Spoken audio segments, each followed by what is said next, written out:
Pour moi, ce live action de Blanche-Neige, c'est vraiment un des meilleurs live action que Disney nous a pondu ces dernières années. On sait que ces dernières années, Disney on fait beaucoup de live action et souvent c'est du copier-coller par rapport au film original.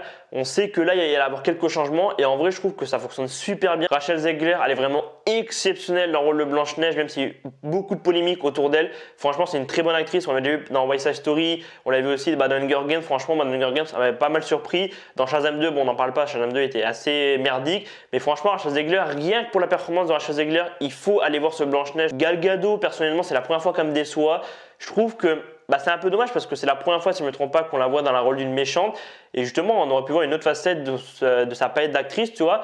Et là, en vrai, je trouve qu'elle est trop en mode surjeu. Elle fait des mimiques un peu bizarres par moments. Même si les musiques qu'elle a sont assez sympathiques. Les nains, c'est un peu dérangeant qu'ils soient en CGI, mais je trouve qu'on s'y fait quand même un petit peu sur la fin. Mais moi, en vrai, ce live action de Blanche-Neige, il mérite le coup pour moi. Je pense qu'il y a eu tellement de controverses, tellement de polémiques autour du film qu'il y en a beaucoup qui vont boycotter le film, ils vont pas aller voir le film. Et en vrai, c'est dommage parce que moi, je trouve le film vraiment exceptionnel. Il m'a transporté dans ce monde féerique, les musiques, les images, le monde. Franchement, j'ai beaucoup aimé. Je trouve que la lumière, les couleurs sont vraiment hyper belles à voir. Je pense notamment à la scène où on a Rachel Zegler, donc qui interprète Blanche-Neige, qui va dans la forêt interdite. Si je ne me trompe pas, c'est la forêt interdite.